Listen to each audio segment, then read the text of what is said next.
I saw some people from UK, America. Ibẹ̀ yẹn kò yé mi omi mọ̀kọ́ tó ń ṣe o. Mo rí Yínká tí àǹtí ní ọ̀dọ̀ MC. Mo dẹ̀ rí Àjọkẹ́ ìyá Ìbàdàn náà níbẹ̀. Àti ọ̀gbẹ́ni tó wà l'Amẹ́ríkà kí lórúkọ ẹ̀ náà. Bọ̀bọ̀ tó máa ń ṣe wọ́n tó máa ń talẹ̀ yẹn. Ẹ bẹ̀rù àbẹ̀kí náà orúkọ ọ̀bọ yẹn. Gbogbo mo rí kí ló ń ṣe because àárín ò yé mi o. Mo ṣàkànní wọn tó ń ya fọ́tò tó ń jò torí mi ò wo ṣó yẹn mu kàn. Ṣé kò ṣe pé wọ́n tún fẹ́ lọ máa tẹlẹ̀ jẹ́ lọ́dọ̀ MC because ọ̀pọ̀lọpọ̀ àwọn èèyàn wa wọn kì í fi ọwọ́ síbi tọ́wọ́ ń gbé ńgbà míì. Pàápàá jùlọ àwọn tó wà ní diaspora. Wọ́n jẹ́ kí ọ̀wọ̀, wọ́n ń fi ọ̀wọ̀ fún ara wọn rárá. Wọ́n ń fi ọ̀wọ̀ wa àti ọ̀kan láwọn ọ̀kan lọ́mọ pé yẹn tiẹ̀ náà ìyẹn ó lóun ọ̀rẹ́ lòun jẹ́ sí MC àti ẹ̀gbọ́n yẹn bọ́ ewu ní kí ni Ìyá Ìbàdàn lọ ṣe ń bẹ̀ àti Yínká tí wọ́n rìn gbàṣẹ́gbàṣẹ́ káàkiri Èkó. Gbogbo gbajúmọ̀ táwọn èèyàn wá káàkiri wọ̀nyí ẹ̀tẹ́ ló máa ń gbẹ̀yìn ẹ̀. Ẹ̀tẹ́ ló máa ń gbẹ̀yìn ẹ̀. Ẹni tí nǹkan tó bá ní tí ò bá ti nítẹ́ lọ́rùn, tí nǹkan tó lọ bá fún tí ò bá ti tó, ẹ̀tẹ́ ló máa ń gbẹ̀yìn ẹ̀. Lọ́pọ̀lọpọ̀ wọ́n sìn wọ́n á fẹ́ máa súnmọ́ MC pé bóyá nǹkan kan yọ láti ọ̀dọ̀ ẹni tó wà l'Àbújá, yẹn bàbá Tinubu, another kind of stuff. Gbogbo pàlàpàlà yamayama tó ń ṣe, they call themselves Tinubu bloggers. Ó sì nǹkan kan tó yẹ pé pátápátá kan fún yín 1 million àbí 2 million. Tó bá ṣì yẹn sí pounds lórí yẹn jẹ́, tó bá wòye tó bá cost láti lọ sí Èkó àti gbogbo òrìn tó ń rìn káàkiri Nàìjíríà. A máa mọ̀ yá àwọn èèyàn tó ń complain pé wọ́n fáwọn ní kankan Nàìjíríà ní gbogbo àwọn tó máa ń complain tó ń tẹ̀lé wọn káàkiri wọn yẹn. Tó yẹ pé ẹlòmíì 50,000 náà fún, ẹlòmíì 100,000 náà fún ṣe ọjọ́ 5 ọjọ́ 6 oṣù 6 oṣù mẹ́rin tó ń káàkiri tó ń rìn káàkiri Èkó. Kò sí much ń bẹ́ẹ̀. Gbogbo àwọn èèyàn wọ̀nyí wọ́n ti pín iṣẹ́ rí.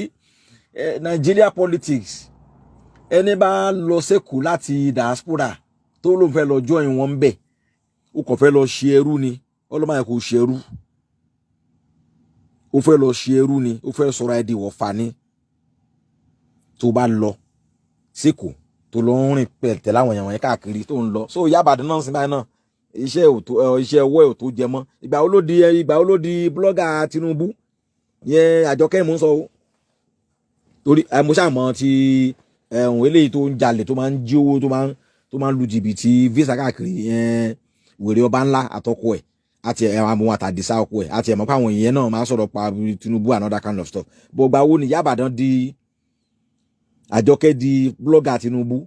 Torí mo máa ń wo show dáadáa, mi ò rò pé fúgbà kan support Tinubu tó ṣe show tó jáde rẹpẹtẹ. Ẹni tí mo mọ̀ gbogbo àmọ́ náà ni Elizabeth Alárajújú, òun nìkan ni mo mọ̀. But Yínká gbogbo wọn yẹn alátẹnujẹ ni gbogbo nọ́mbà káàkiri, àtẹnujẹ lásán ni. Ṣé MC wa lè gbé 10 million fún kọ̀ọ̀kan nu yín ni? Owó ẹ̀pà owó gúgúrú náà máa fún yín náà. Owó ẹ̀pà owó gúgúrú ni. Owó ẹ̀pà owó gúgúrú náà máa fún yín. Kò sí nǹkan bẹ́ẹ̀. Àbádẹ ti bọ́ sábùjá ti ń sin báyìí kàn lè kúkúrú kẹlẹ́ fẹ́ lọ kílí Aso Rock. Wọ́n á bí ilé ìwé kílẹ̀ ń wá. Because that is Nigeria for you. Ìgbà tí bó bá ti wà ń ta, wọ́n á mọ̀ yín, wọ́n á bá yín ṣe papọ̀, wọ́n á bá yín jẹun papọ̀, wọ́n á ti bá yín sùn. Wọ́n lè kẹ́ máa sun kọ́mpàdé àwọn. Gbà súnà tó máa ti fi lè wọlé tán báyìí.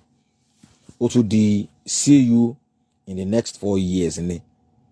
Bọ̀rọ̀ bí gbogbo politician bó ṣe rí nìyẹn. So kéèyàn mọ̀ nǹkan tó ń ṣe, kó níṣẹ́ lọ́wọ́, kó má sọ̀rọ̀ àìdí àtẹlẹjẹ,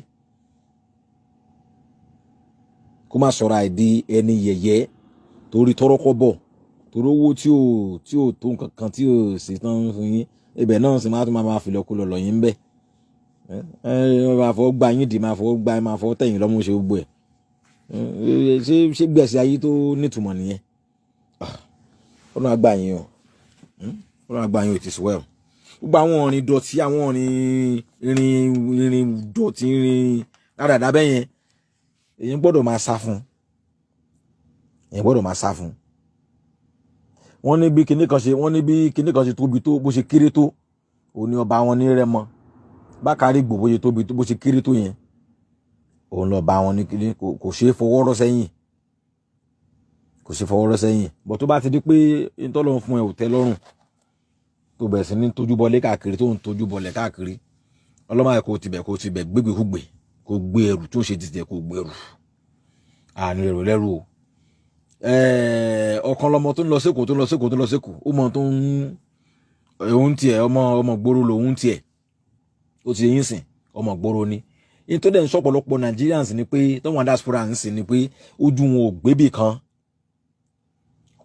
gbébì kan kò dẹ̀ sí bájá ṣe fẹ́ rorò tó láyé yìí kò lè sọ lé méjì òun lẹ́sẹ̀ lọ́pọ̀lọpọ̀ àwa tá a wà ní diaspora tó jẹ́ pọ̀lọpọ̀ máa ń já sébù tí ò fo Ọlọ́run kò ní jẹ́ ká já sébù tí ò fo nípa wípé ojú wa ò gbébì kan a fẹ́ ṣe lé a fẹ́ ṣọ̀hún a fẹ́ ṣe bí a fẹ́ ṣọ̀hún ẹni tí wọ́n máa ń pa Yorùbá máa ń pa òwe kan pé tí àjò ò bá dùn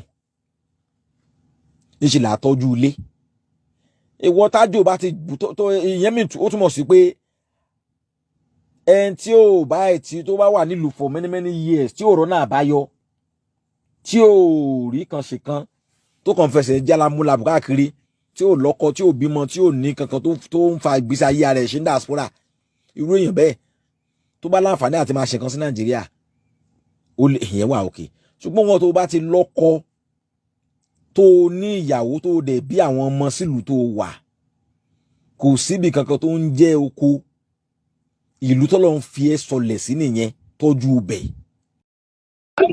MC Olowogbogboro tó jẹ́ ọ̀gá mi nìkan ni mo pé bẹ́ẹ̀dẹ́gbẹ̀tẹ̀ tí mo bá rẹ̀ ìyẹn ti wà nọ́mà tẹ́lẹ̀ àmọ́ pé olóṣèlú kan fún wa lówó èmi ò jẹ́ ẹni tí lọ́pọ̀ anybody rí náà. ẹ máa ṣiṣẹ́ náà tó bá jẹ́ lọ́dọ̀ máa rí yín náà. ẹni sùúrù ẹjọ pẹ́ẹ́sì. èmi ọdún mẹ́jọ.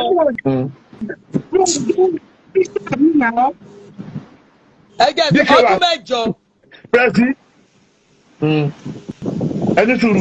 ọdún mẹ́jọ ni mo fi support yìí. gbogbo àwọn tó ń ṣe wá síwájú lórí mídíà tó ń ṣe wá síwájú ìyí tó bá ń ṣiṣẹ́ wá síwájú tó bá gbóṣẹ́ lóòótọ́ tí ó bá fi lè dé tí MC Olúọmọ fún ààrẹ MC Olúọmọ ló máa compensate ẹ.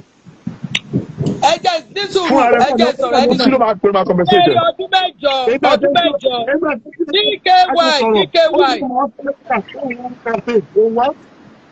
DKY ọdún mẹ́jọ mo fi Ọlọ́run búra farabalẹ̀ ẹ di DKY mo fi Ọlọ́run búra ọdún mẹ́jọ ni mo fi support àti Ọ̀ṣínbàjò mi ò mú pure water wọn rí kí n bá parọ́ Ọlọ́run rí mi olóṣèlú méjì tó fún mi lówó rí èèyàn kan chairman Aige local government ó fún mi 100,000 jọ kan ọdún kẹta rè bí nǹkan chairman local government yẹn owó tí mo gbà láyé mi tí màá olóṣèlú kejì ó ní Yayi ọ̀gá mi ní Yayi èmi ò gbọ́ lọ́wọ́ anybody o.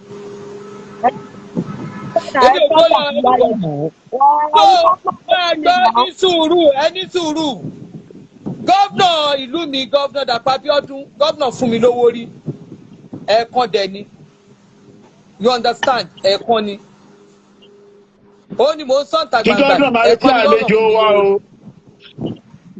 gọ́vnà Dàpọ̀ Abíọ́dún èyí tí gọ́vnà Dàpọ̀ Abíọ́dún fún mi lówó tá a bá kà tí n bá kà báyìí kò tí ì pé ọdún kan. So for you to know pé ó tán MC Olúọmọ ló máa ń fún èmi lówó MC mi ò tí ọ̀kan máa kó fún mi lówó bí kọ̀ọ̀kọ́ bọ́tà MC Olúọmọ owó tẹ́ MC dẹ̀ fún mi nígbà tí àwọn ọmọ wọn bọ́ ṣe tó ń attack àwọn ọmọ wọn first time tẹ́ MC máa fún mi lówó mo fẹ́ ṣe program MC wá MC fún ó fún ẹgbẹ́ mi lówó ó tún fẹ́ mi lówó personally MC máa fún èmi ló máa sọ ránṣẹ́ sí mi á send envelope á ní kọ́ send owó tó kilẹ̀ sí àkáǹtì mi MC ló fún èmi lówó mi ìdẹ̀lẹ̀ deny ọ̀gá mi lẹ́mc aláàánú mi lẹ́mc olóríire lẹ́mc èèyàn pàtàkì lẹ́mc torí pé mo ṣiṣẹ́ aṣíwájú MC ni ò jẹ́ kíyà jẹ mí òun àti Yayi tó ẹni torí ẹni bá máa forí lálẹ́ olóṣèlú kò fẹ́ ẹni bá máa forí lálẹ́ kò forí lálẹ́ o MC fún èmi lówó àwọn èèyàn fi. wọ́n fẹ́mi olóṣèlú ò fẹ́mi ló mú sọ́ńtà gbangba yìí àwọn tó mo ti kẹ́ ní mo lè sọ pé àwọn bí ilé sọ pé mo máa ṣe pé olóṣèlú wọn fún yín lówó èmi ò gbówó bì kankan ṣé o wá rí eléyìí táwa ti wá ṣe bí tá a ṣe dé DKY sọ pé fún kùsì owó ti dé. owó fẹ́ dra ni o. owó ti dé owó àti gbó owó ti wá dé báyìí o gbogbo ó ti tẹ̀. àwọn oníbọ̀tà káwá máa sọ fún mi àgbowó lóṣèlú orí eléyìí àwọn máa jẹ eléyìí àjẹ tí ń jẹun tó bá máa wá lárí mọ́lẹ̀ àwọn oníbàtà máa kéwì pé wọ́n fún wa lówó owó fẹ́ dra.